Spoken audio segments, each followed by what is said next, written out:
Hi everyone. ఈరోజు మనం pronoun గురించి నేర్చుకుందాం. ప్రొనౌన్ అంటే సర్వనామం. ఇది నౌన్, నామవాచకంకు బదులుగా వాడే పదం. అంటే నామవాచక పదాన్ని మళ్ళీ మళ్ళీ వాడకుండా దాని స్థానంలో వాడతాం. దీని వలన వాక్యం మరింత సులభంగా, సుస్పష్టంగా తయారవుతుంది.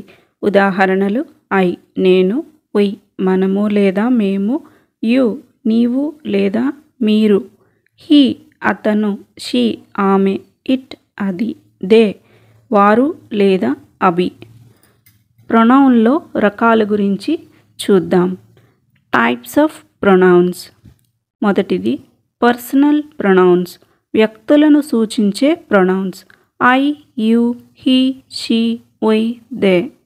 రెండవది పొజెసివ్ ప్రొనౌన్స్, స్వామిత్వాన్ని చూపించే pronouns. My, your, his, her, our, their, its, mine, ours, theirs etcetera. మూడవది రిఫ్లెక్సివ్ ప్రొనౌన్స్, ఏదైనా పని తిరిగి అదే సబ్జెక్ట్పై ప్రభావితం చూపే pronouns. Myself, yourself, himself, herself, itself, ourselves, yourselves, themselves. నాలుగవది intensive pronouns. Intensive pronoun లేదా ఎంఫటిక్ ప్రొనౌన్గా కూడా పిలువబడే సర్వనామం అనేది వాక్యంలో ఉన్న మరొక నామవాచకం లేదా సర్వనామాన్ని గట్టిగా ఉద్ఘాటించి చూపించడానికి ఉపయోగించబడే సర్వనామం. ఐదవది డెమోన్స్ట్రేటివ్ ప్రొనౌన్స్, ఏదైనా వస్తువు లేదా వ్యక్తిని చూపించే pronouns. This, that, these, those.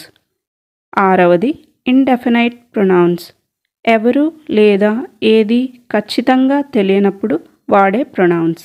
Someone, anyone, everyone, nobody, few, many etcetera. ఏడవది ఇంటరోగేటివ్ ప్రొనౌన్స్, ప్రశ్నలు అడగడానికి వాడే pronouns. Who, whom, whose, what, which.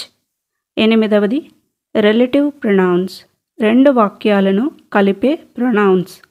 Who, whom, whose, which, that. తొమ్మిదవది సబ్జెక్టివ్ ప్రొనౌన్స్, సబ్జెక్టుగా ఉండే pronouns. I, you, he, she, it, we, they. పదవది objective pronouns, ఆబ్జెక్ట్గా ఉండే ప్రొనౌన్స్.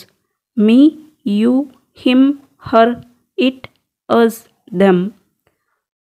పదకొండవది రెసిప్రొకల్ ప్రొనౌన్స్, పరస్పర సంబంధాన్ని చూపే pronouns. Each other, one another. సంక్షిప్తంగా ప్రొనౌన్స్ అనేవి వాక్యంలో నౌన్ స్థానంలో ఉపయోగించబడతాయి. ఇవి వివిధ రకాలుగా ఉంటాయి. వాటిని వాక్యంలో సరైన స్థితిలో ఉపయోగించడం అవసరం. Thank you all for watching this video.